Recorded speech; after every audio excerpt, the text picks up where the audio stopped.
السلام علیکم ناظرین، پرسوں بروز جمعہ کو جماعت اسلامی کے سابق امیر سابق سینیٹر مشتاق احمد اور ان کی بیوی کو اسلام آباد سے گرفتار کیا گیا۔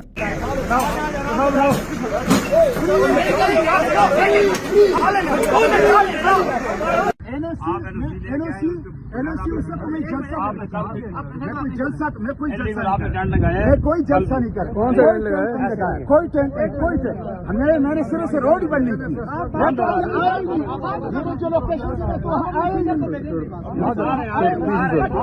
یہ تو اسرائیل کی پولیس نہیں کر رہے، آپ لوگ اسرائیل کی پولیس ہم نہ کوئی کام کر رہے ہیں نہ کسی کے مخالفت میں کر رہے ہیں۔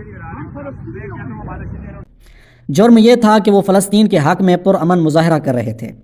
ناظرین، ایک سال پہلے جون اور اگست 2024 میں بھی 2 مرتبہ ان کو اسی جرم کی پاداش میں گرفتار کیا جا چکا ہے، بلکہ نہتے اور پرامن مظاہرین میں سے ایک کو پولیس کی گولی نے شہید بھی کر دیا تھا۔ UN کی جنرل اسمبلی میں نیتن یاہو کے خلاف واک آؤٹ کرنے والے حکمران اپنے ہی ملک میں فلسطین کے لیے پرامن احتجاج کی اجازت نہیں دیتے۔ پہلے تو میں پاکستان میں چلنے والے جابرانہ نظام پر لعنت بھیجتا ہوں۔ دوسری بات یہ ہے کہ فلسطین کے حق میں پرامن احتجاج کے ذریعے ہم پاکستان سے کچھ حاصل نہیں کر سکتے۔ نظام بدلنا ضروری ہے۔ نظام بدلنے کے لیے جمہوریت کا سہارا لینا بہت بڑی حماقت ہے، کیونکہ بچہ جانتا ہے پاکستان میں امریکہ اور جرنیلوں کی مرضی سے حکمران منتخب کیے جاتے ہیں۔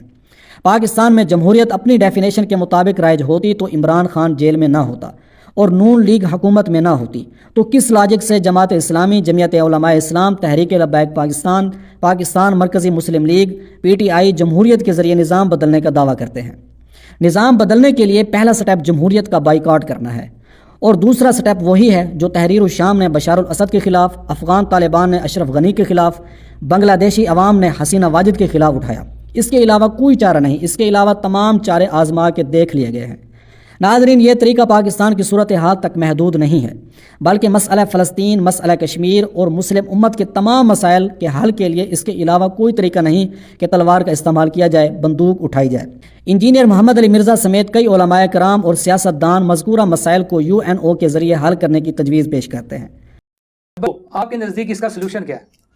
سلوشن جی میرے نزدیک پولیٹیکل ہے جی۔ گوریلا وار کوئی حل نہیں ہے اس کا۔ جنگ کرنی اوپن کرو، اور اگر اوپن نہیں کر سک رہے پھر پولیٹیکل محاذ کے اوپر انٹرنیشنل میڈیا میں آپ آواز کو اٹھائیں، پولیٹیکل سٹرگل کریں۔ کیا اقوام متحدہ نے اسے لیجیٹمائز کر دیا ہے؟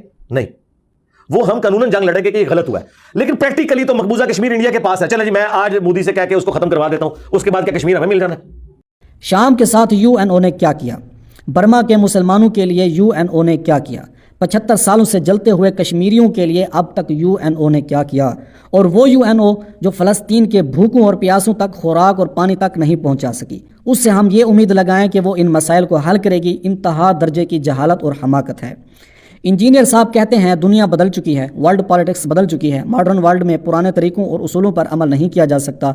انجینئر صاحب، آپ کی ماڈرن ورلڈ میں اسرائیلی جارحیت فلسطین میں، امریکی جارحیت شام میں، انڈین جارحیت کشمیر میں اس بات کا واضح ثبوت ہے کہ جدید دنیا ہو یا قدیم دنیا، طاقت اور تلوار کسی قانون کو، کسی اصول کو، کسی ضابطے کو تسلیم نہیں کرتی۔ دنیا میں قانون راج نہیں کرتا، طاقت راج کرتی ہے، لہذا پاکستان یا مسلمانوں کے ہر مسئلے کا حل تلوار ہے۔ ناظرین، میں شیراز احمد ہوں، پینل سیاہ کو دیکھتے رہیں، بہت شکریہ۔